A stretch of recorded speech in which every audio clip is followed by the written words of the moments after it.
Hello everybody, I'm Rowan6 with Rowan6 Entertainment, and welcome to a new series, a audiobook series of my fanfiction, The Dragon Hero Dovahkiin.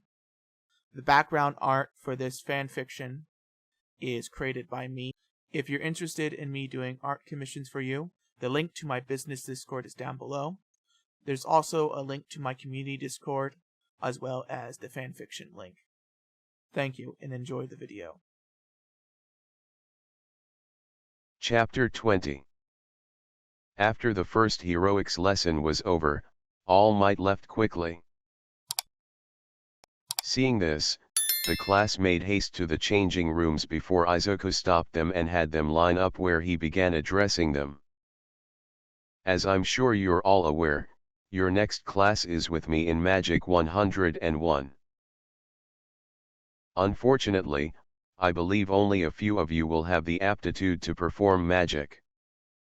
As such, before we head to the classroom, I want to figure out if you have the aptitude for the arcane or not. Anyone who does not have the aptitude will be partaking in physical training with members of your sister class. I have already determined which students hold an aptitude for magic from Class 1B, you are the only ones still requiring testing. Izuku says, but before he can continue, Momo raises her hand to ask a question. Deciding to answer her question before moving on, he called on her. How will you determine who has this aptitude? Momo asked, a bit shy. But after receiving a warm smile from Izuku, she visibly relaxed. That's a good question, and to that, I have the answer right here. Izuku says, pulling out a large crystal ball before continuing. This lump of crystal will tell me the exact magical level you stand at and your mental acuity for magic. This crystal will light up 4 different colors. Blue means you have a high aptitude, green means medium, red means low, and black means you have exactly 0 aptitude for the arcane. Please note that if you do get red, you still have the ability to learn magic, but it will be far more difficult for you to do so. For anyone with a black aptitude, it will be impossible for me to train you, it is simply just out of your grasp. Izuku said, lying expertly. What he refused to tell them was that the ball he was holding was not an aptitude test but a trust test. Anyone who touched the ball while Izuku was holding it would allow him to judge whether the person held contemptuous plans to use magic or had any knowledge of magic in some form. He had already determined who he would train, who he wouldn't, and what their aptitude stood at. Now all he had to do was determine their intentions. One by one, the class placed their hand upon the ball and received a color. The only one Izuku found to have negative intentions was Yugeo Yama. However, he made sure he was not the only one who was judged untrustworthy. Okay, I'm going to call names, if I call your name, you will follow me. The rest of you will head over to Training Ground Gamma to train with Class 1B. Izuku cleared his throat and continued. Momo Yayorozu, Fumikage Tokoyami, Nyx Tokoyami, Toru Hagakure, Himiko Toga, Mei Hatsum, Kimiko, Kami Utsushimi, Okako Urarika, Melissa Shield, Ajiro Kiris Hima, Kyokajiro, and Mina Ashido, please follow me. The group followed behind Izuku after they changed back into their school uniforms. As they walked the halls of UA, Kyoka debated with herself whether she should talk to Izuku. 3 months ago, he did something absolutely amazing that inspired her. The only issue was that she was utterly confused about how he did it in the first place. At first, she thought it was a quirk. But now that he admitted to being quirkless, her curiosity was fully piqued. As she tried to think about how to approach the subject, her thoughts drifted to that day, and before she knew it, she was reliving the memory. Flashback. Kyoka was walking through the front door of her family's music store to pick up her shift. For almost the entire walk, she'd heard the hum of instruments and the singing of multiple voices. She recognized the instruments being played, but the voices were completely foreign to her. Brave the snow, pass through the pillars of the pale, rest your feet, come and listen to the tales. Raise your mug to the legends of the frost, through our songs, they will never be lost. As Kyoka heard the lyrics, she couldn't help but feel jealous of the woman's voice. It was angelic, nearly perfect in pitch, and so very in tune. Tales that will never be lost, kept in the legends of the frost. But when she heard the male voice, she was practically floored. He wasn't nearly as perfect as the woman, but damn, he was good. Tales that will never be lost, kept in the legends of the frost. Both voices were in perfect sync and harmony with one another. It reminded her of her mother and father when they performed. Kruziikakrin halvutlok, ancient courage touches sky. But the second that the language changed to one that she hadn't recognized, that's when she really felt the music. She couldn't explain the feeling. The words felt like the lyrics touched her very soul. She didn't understand the words being spoken, but somehow she knew the meaning of them regardless. Oblong costed rain Norak, and prophecy fierce roar.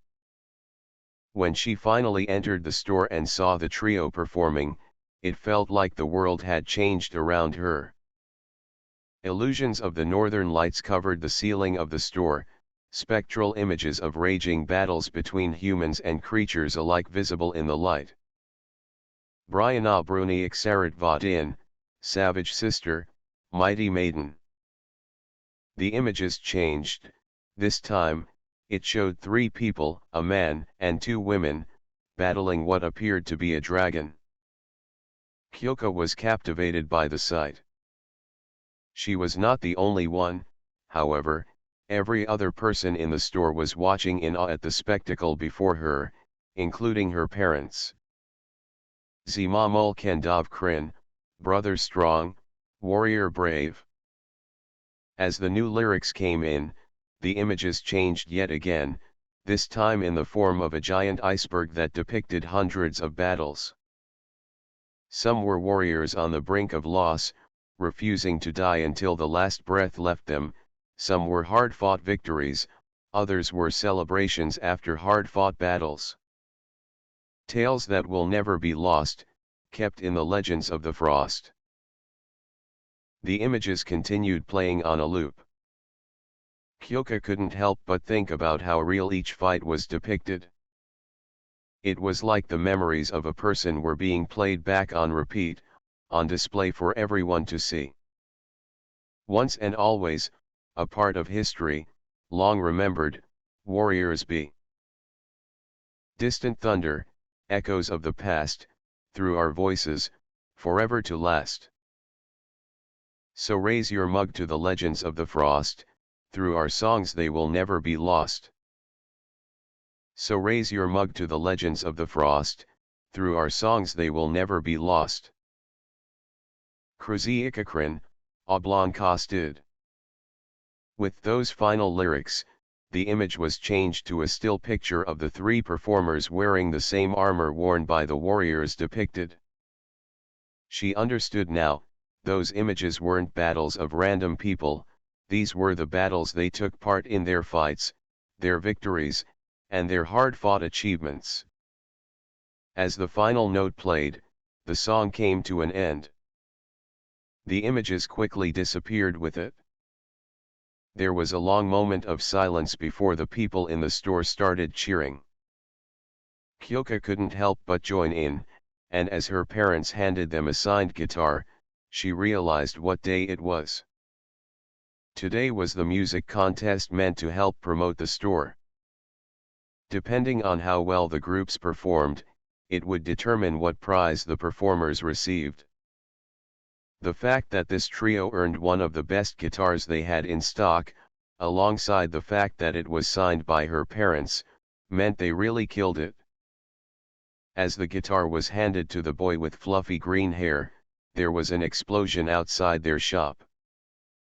The three dragon slayers rushed towards the door without a moment's hesitation to take up defensive positions by the window as Kyoka covered herself. "I count 6, you," Lydia said to Izuku. "I count 6 as well. Serena, are there any heroes nearby, and how far away are they?" Izuku said. Then Serena activated her abilities, her blue-slitted eyes shifting to a glowing red, and then she frowned. "The closest hero is around 30 minutes out," Serena said, causing Izuku and Lydia to frown alongside her. But then a spark could be seen in Izuku's eyes, and Lydia decided to speak up. "Izuku, remember what Nizu said, we cannot attack a villain again. We must leave it to the heroes," Lydia said, causing Izuku to deflate slightly. But then a mischievous smile crossed Serena's face. "Then we don't attack them. I mean, I don't think we've played enough music, have we, Izuku?"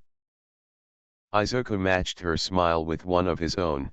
He then grabbed his new guitar and plugged it into one of the amps in the store. Lydia rolled her eyes fondly at the two. She obviously knew what they had planned. Before he could leave the store, he grabbed a pair of noise-canceling headphones and put them on before stepping out. Kyoka, shocked at his actions, ran towards the door. Before she could make it out, Serena grabbed her and pulled her back.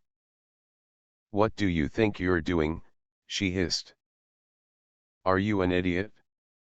Your friend is going to get himself killed," Kyoka said, hissing back at Serena. Her words only caused Serena to look at her with amusement for a moment, then she grinned mischievously. Serena grabbed Kyoka and sat her down right in front of the window so she would have a good view of the show. Kyoka had every plan to start yelling at the girl, but when she started to hear singing from the boy outside the store, her attention was on him instantaneously. "Spear pierced my shield. An arrow hit my chin." All 6 of the villains just looked at Izuku stupidly. Some started yelling at him, but when it was obvious that he couldn't hear them, one of them moved forward to attack him. "Must have been the wind." The second that phrase left Izuku's mouth, the man slipped as a small gust of wind knocked him off balance. "They say the peace is now at risk, the elves are coming from the seas, but all I see is a mountain scenery, with smoke upon it." Some looked confused while the other villains laughed at their comrade, but when the man got up, he attempted to attack Izuku again. "Must have been the wind." This time, however, the wind pushed Izuku just enough that he could easily dance out of the way of the man's attack as he charged straight into the side of the wall face first, knocking him out cold. This pattern continued with practically all 6 of the villains as Izuku just kept playing. It got to the point where even the crowd started cheering. But during this whole time, Izuku gave no indication that he knew what was going on around him, especially since he was wearing noise-canceling headphones and his eyes were closed the entire time. It came down to a point where even the villains were convinced that this guy somehow didn't know that they were attacking him. As the song ended, the cops and heroes finally arrived to apprehend the villains. Flashback end. Kyoka was so amazed at what she saw that day that she wondered if she could possibly do that. If she's right, that was some type of magic that he used, perhaps she could learn it and fight crime with what she loves most. But before she could ask any questions, the group of 1B students showed up. After Izuku greeted them, they were ushered into a classroom where everyone took their seats. Now, before I begin to teach any of you anything, you all need to sign an enchanted NDA. This document is enchanted with what is essentially privacy magic. To sign it, you will need to prick your finger with the tip of your metal pen and sign on the dotted line at the end of the document. Any questions? Izuku said as he looked at his class. Yeah, why do we need to sign this in the first place, and what does this enchantment do exactly? NYX Tokoyami asks curiously.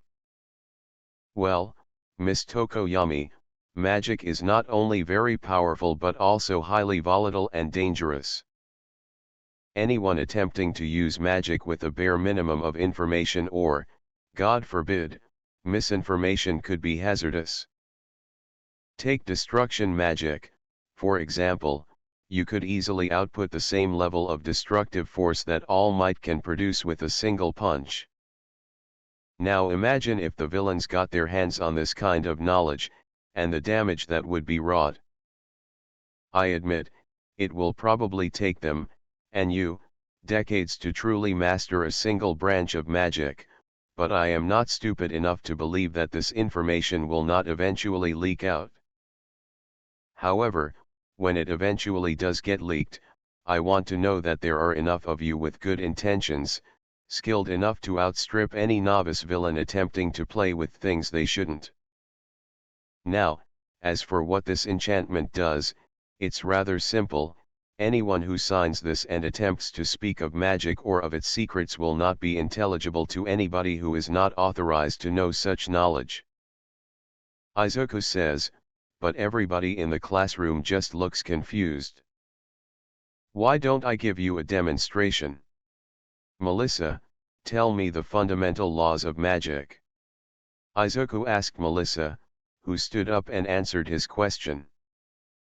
However, when she answered, the words that came out of her mouth were nothing but a noise akin to static. No one could understand what she was saying, not even Kyoka, and as Melissa sat back down, Izuku continued.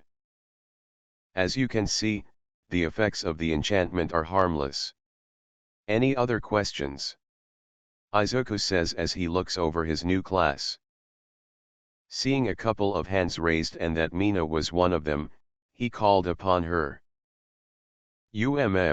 What happens if we don't want to learn magic? Will we still need to sign the NDA? Mina said timidly. Yes, you will still be required to sign the NDA.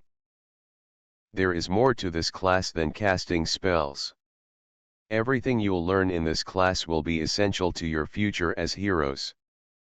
But tell me, why would you not want to learn magic?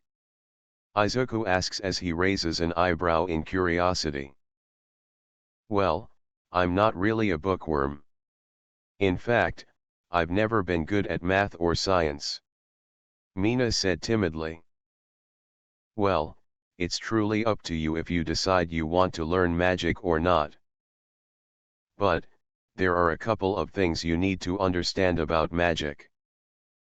Yes, it takes a lot of studying, but that is because there are many rules and fundamental laws that, if broken, could lead to disaster. Magic is more of an art than a science. However, having knowledge of physics does come in handy when inventing new spells or improving pre-existing spells. I believe that every one of you in this class can not only learn how to use magic but eventually master the art. Izuku says with a smile, which Mina returns. After a few more questions, everybody signed the NDA, and their first lesson in Magic 101 began. Make sure you guys like and subscribe, and I'll see you guys next time. Bye!